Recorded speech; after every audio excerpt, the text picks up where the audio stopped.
ლენტი, რომელიც წებოვანი ფენის საშუალებით გარს ეკრის ხეს, ხოლო მასზე წერის აცოთვების შემდეგ წერს უწევს ამ ელექტრულ ბარიერზე გადასვლა, რამ შემთხვევაშიც წერს ელექტრული ლენტა დენს უთხოვს და კლავს. შესაბამისად, ხე ხილს იცავს მავნებლების დაზიანებისგან და ამავდროულად ბიოლოგიური სასუქის სახით აწვდის მას წერებს.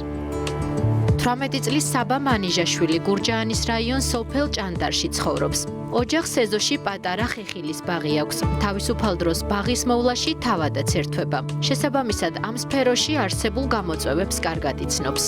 ამბობს, რომ გაზაფხულზე წვიმიანი პერიოდის შემდეგ ბაღებს მწერები ესევიან და ნაყოფს ანადგურებენ, რაც მებაღეებისთვის საკმაოდ დიდი გამოწვევაა.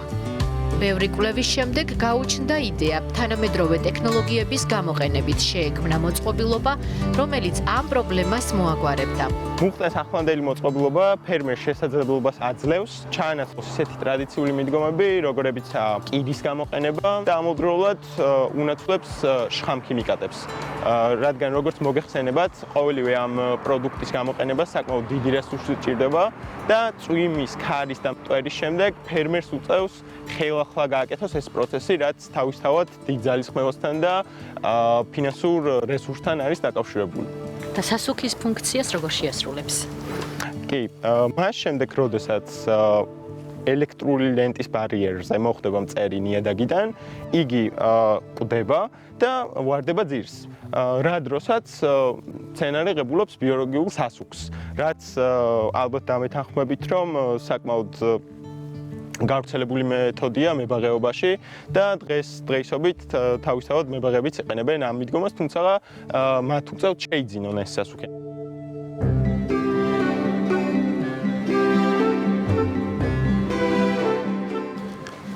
გამარჯობა, მე საბა ვარ. რამოდენიმე კითხვა მაქვს თქვენთან.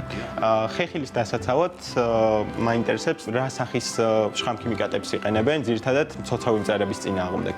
მოწყობილობის შექმნის პროცესში კვლევას ატარებს. პერიოდულად ხვდება მებაღეებს, აგრონომებს, მათგან საჭირო რჩევებსაც ისმენს და ასე აგროვებს საჭირო ცოდნას. რამდენად ხშირია ეს პრობლემა სოფლის მეურნეობის მიმართულებით? ზოგადად ძალიან გავრცელებულია. ჩემი პრაქტიკიდან გამომდინარე, დაკვირვებებიდან გამომდინარე, ანუ ყოველ წელს იზრდება ეს პრობლემა, ახალი მავნებლები შემოდის და ახალი პრობლემაა ფერმერებისთვის. რაც ძალიან შრომატევადია და რაღაც სირთულეებთან დაკავშირებული ამ წერების წინააღმდეგ ბრძოლა. და მსგავსი გამოგონება ძალიან დიდი, ესე ვთქვათ, წინსვლა იქნება სოფლის მეურნეობის სფეროში. სახლში საკუთარი ხელით შექმნილი პატარა ლაბორატორია აქვს. ეს მისი მთავარი სამუშაო სივრცეა. სწორედ აქ იქმნება ახალი მოწყობილობაც, რომელიც ჯერ მხოლოდ პროტოტიპის დონეზეა. ახლა ექსპერიმენტს ატარებს და შედეგებს აკვირდება.